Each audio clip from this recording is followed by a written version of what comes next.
part plus précisément de Langarvin aujourd'hui pour cette petite balade.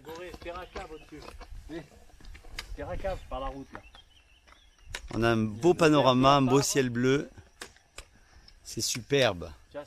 Alors on dit bonjour aujourd'hui à Hervé qui vient nous dire faire une petite visite avec nous et pas la dernière, le Goré, l'habituel le Goré et Valentin. Et l'autre Goré, le petit Goré.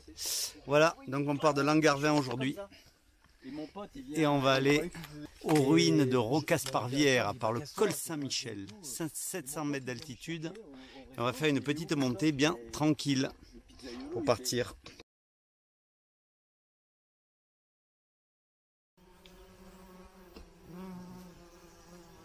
Et c'est parti pour la montée vers les ruines de Rocasparvière.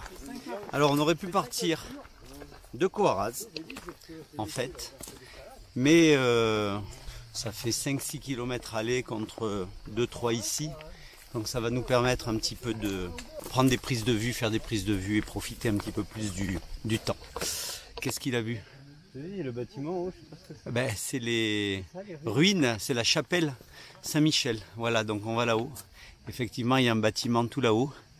On va aller au col Saint-Michel qui est en face de nous. Coaraz. Pourquoi ce village s'appelle comme ça? En niçois, ça veut dire Kaudaraz, ça veut dire que rase. Alors pourquoi ils ont baptisé ce village Coaraz? Tout simplement parce que il se disait que à Contes, le curé était très peu commode. Le curé de Contes, c'est un village qui est juste au-dessous de Coaraz. C'était un curé zélé qui allait jusqu'à, disait-on, interrompre le baiser des mariés durant la cérémonie si cela ne lui allait pas. Donc ça n'a pas plu aux habitants de Contes, toute cette histoire. Donc ces chers habitants ont décidé de jouer un tour pendable à notre bon curé. Ils ont fait appel à un expert puisqu'ils ont appelé Tchapatout, qui veut dire attrape-tout en Issarte. C'était le spécialiste de la chasse à la glu. Donc Tchapatout leur a préparé une mixture dont il y avait le secret à base de glu. Il en a enduit la chaise du curé. Mais le pauvre curé s'est retrouvé collé lors de la messe qui a suivi. Ce qui a fait bien rire tout le monde, sauf lui. Et il a dû s'en défaire en déchirant l'arrière de sa chasuble. La contrepartie de ce mauvais coup, c'est que le malin qui a arpenté les lieux a trouvé ce coup très à son goût et s'est dit, ben finalement, ce village où les villageois font tant de mauvais tours au curé est peut-être un bon village pour moi. Il a décidé d'y élire domicile. S'est mis à fréquenter les bars, à se faire payer à boire et à manger de partout, ce qui n'était pas tellement non plus du goût des villageois. Et un beau jour, les villageois ont décidé de payer au malin des tartines de pisala qui est fait avec quoi le pisala? Avec de l'anchois, ouais, c'est une sorte d'anchoyade si on peut. Et assoiffé, il a été étancher sa soif à la fontaine. Tchapatout avait préparé le coup puisqu'il avait enduit la margelle de la fontaine de glu. Il a ainsi pu attraper le malin. Donc ils l'ont ficelé, ils l'ont emmené dans une charrette tout en haut de la montagne. Ils lui ont donné un bon coup de pied au derrière. Il a dévalé toute la côte jusqu'au fond du vallon. Et c'est là qu'au fond du vallon, sa queue enduite de glu s'est collée sur une souche d'olivier, on dit. Donc en se débattant, il a réussi à partir, mais sa queue est restée collée à la souche d'olivier. Et il est reparti tout penaud vers son domicile qui était dans la vallée des merveilles. On en reparlera parce que la vallée des merveilles est connue pour avoir pas mal aussi de légendes concernant le démon. Donc il est reparti avec sa queue rase, Kaudaraz, et du coup Coaraz, par la même occasion. Une bien belle légende au final.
Col Saint-Michel, 970 mètres. On a bu? On a mangé.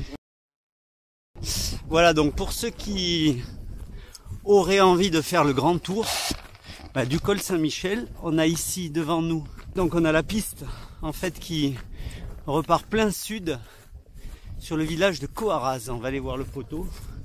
Donc en bas, l'hangar 20 duquel on vient. Là on a une pistouille qui monte, je pense, au Ferrion, au Mont Ferrion. On va vérifier. Ouais, c'est ça.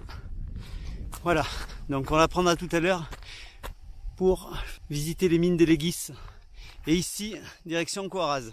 Donc si on prend là, c'est plein sud, il y a 5 km pour aller à Coaraz. Et c'est parti. On va gravir cet éperon rocheux pour marcher sur les traces de la reine Jeanne de Naples. Alors qui était Jeanne de Naples? C'était une reine qui a vécu au XIVe siècle, entre 1320 et 1380. Et donc notre reine Jeanne de Naples a été mariée à 9 ans à André de Hongrie. Et de ce fait, elle a hérité du royaume de Naples et du comté de Provence à peine 17 ans. Le problème qui s'est produit, c'est que la bataille entre les différentes familles pour obtenir le pouvoir a conduit à l'assassinat du fameux mari André de Hongrie en 1345. Et Jeanne a été tout simplement accusée d'avoir assassiné son mari. Et après cet assassinat, en 1347, le frère de André de Hongrie, Louis de Hongrie, a décidé de marcher sur Naples avec son armée pour envahir la région. Et c'est à cette occasion que Jeanne de Naples s'est réfugiée en Provence avec une partie de sa cour, sa famille, ses 2 enfants et un curé pour trouver refuge d'ailleurs dans le château de Rocaspavière qui est juste au-dessus de nous. Regardez cet apic, nom de nom. Ouais, déjà tu mets. Oui, puis là j'ai dit. Par contre, il faut pas oublier le ciel, quoi. C'est ça.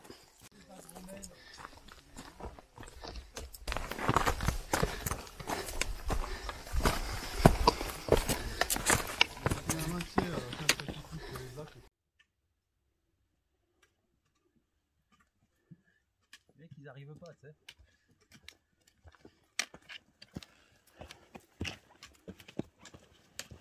Eh mon ami! Yeah!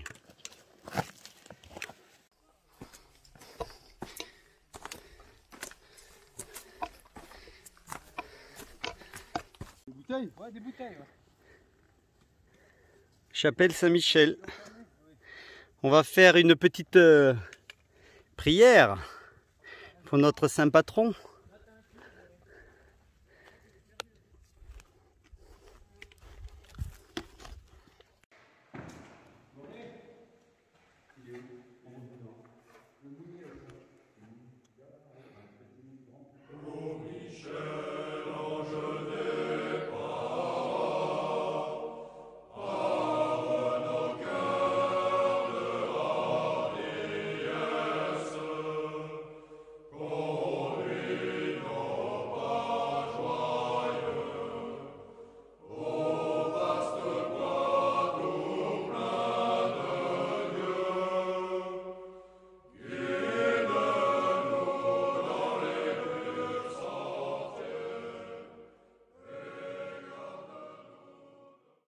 On va profiter de ce joli coin pour faire un petit panorama. Ici face à nous, le Ferrion. Si on tourne, on a droit devant la vallée de l'Estéron avec Gillette, je crois qu'on devine là-bas. Puis ici, la Vigie du Mont-Vial qui se trouve précisément là. Si on continue un petit peu ici, on a la Madone du Tel qui se trouve là. Derrière, en enfilade, le break du Tel. D'ailleurs, je ne sais pas si on le voit, le break du Tel. Et là-bas, au fond, on a le Mounier, petit et grand Mounier. Et la vallée de la Vésubie qui est face à nous. T'as vu où il y avait la... Il y a une chapelle d'ailleurs. Ouais, bah où il y a la... Donc on voit en face de nous les restes du château de Rocaspavière. Alors pourquoi ce village s'appelle le village maudit de Rocaspavière? C'est tout simplement parce que quand Jeanne, la reine Jeanne de Naples s'est réfugiée ici en 1348, et bien en fait le frère de André de Hongrie, Louis de Hongrie, est parti à sa recherche pour essayer de venger l'assassinat de son frère. Ils se sont rendus dans le village de Rocaspavière et le curé d'ici était assez porté sur la boisson. Donc ils l'ont encouragé à boire, ce qui fait que le soir de Noël, le pauvre curé était dans l'incapacité totale de faire la messe. La reine Jeanne, ne pouvant assister à la messe de Noël ici, dans son village de Rocaspavière, s'est rendue à Coaraz pour faire la messe. Donc Coaraz qui est plusieurs kilomètres plus bas en direction du sud. Et à son retour, la reine Jeanne a trouvé ses 2 enfants qui ont été tués par les hommes de Louis de Hongrie et elle les a retrouvés sur la table du banquet dans son château avec un poignard planté dans le cœur. Différentes versions cohabitent. Il y a une version qui dit que les enfants ont été poignardés et une autre encore plus sordide dit qu'en fait les 2 enfants ont été démembrés et servis à la table du repas et ont été servis à leur propre mère pour le repas de Noël. Et en revenant de Coaraz, en arrivant à la vue du rocher, la reine Jeanne a proféré une malédiction qui disait « Roche sanglante, roche maligne, un jour viendra où sur tes ruines ne chantera ni coq ni poule. »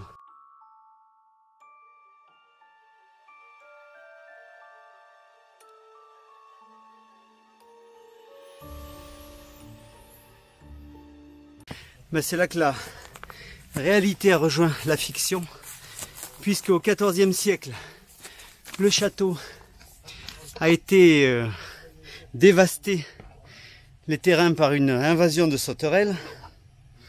Ensuite, au XVIe siècle, il y a eu une succession d'épidémies, donc plusieurs épidémies de peste sur Rocaspavière et ce qui restait des habitants. Et enfin, pour clôturer, comme si ça ne suffisait pas, de très forts tremblements de terre ont fissuré les maisons et ont fait tomber ce qui restait des vestiges du château.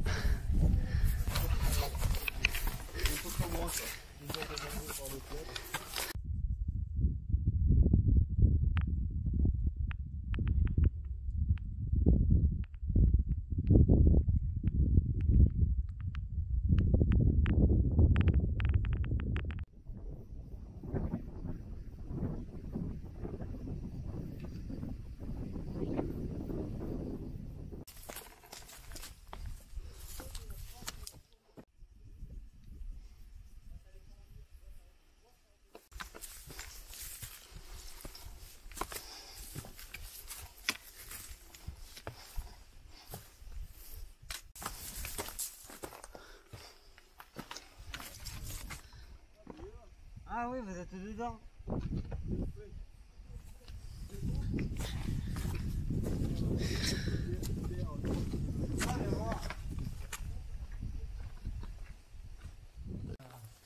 Bon, il faut quand même avoir confiance dans le toit. Ah ouais. Cimenté avec, j'ai appris ça il n'y a pas longtemps d'un grand chercheur.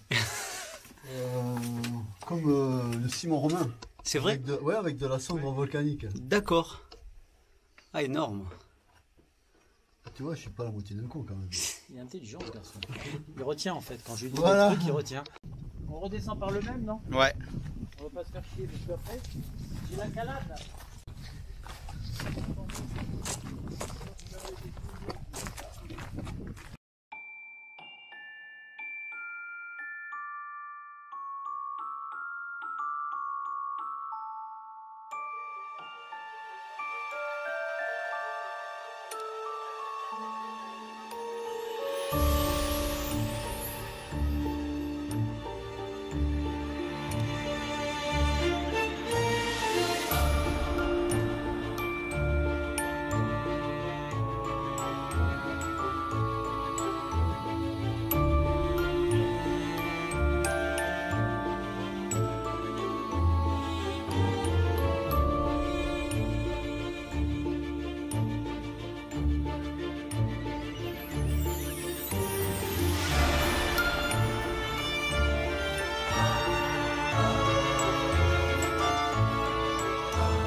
Tiens, je crois que j'ai eu une vision, j'ai vu la reine Jeanne. Ah. J'ai retrouvé la reine Jeanne. Jeanne, c'est vous? Oui, c'est moi.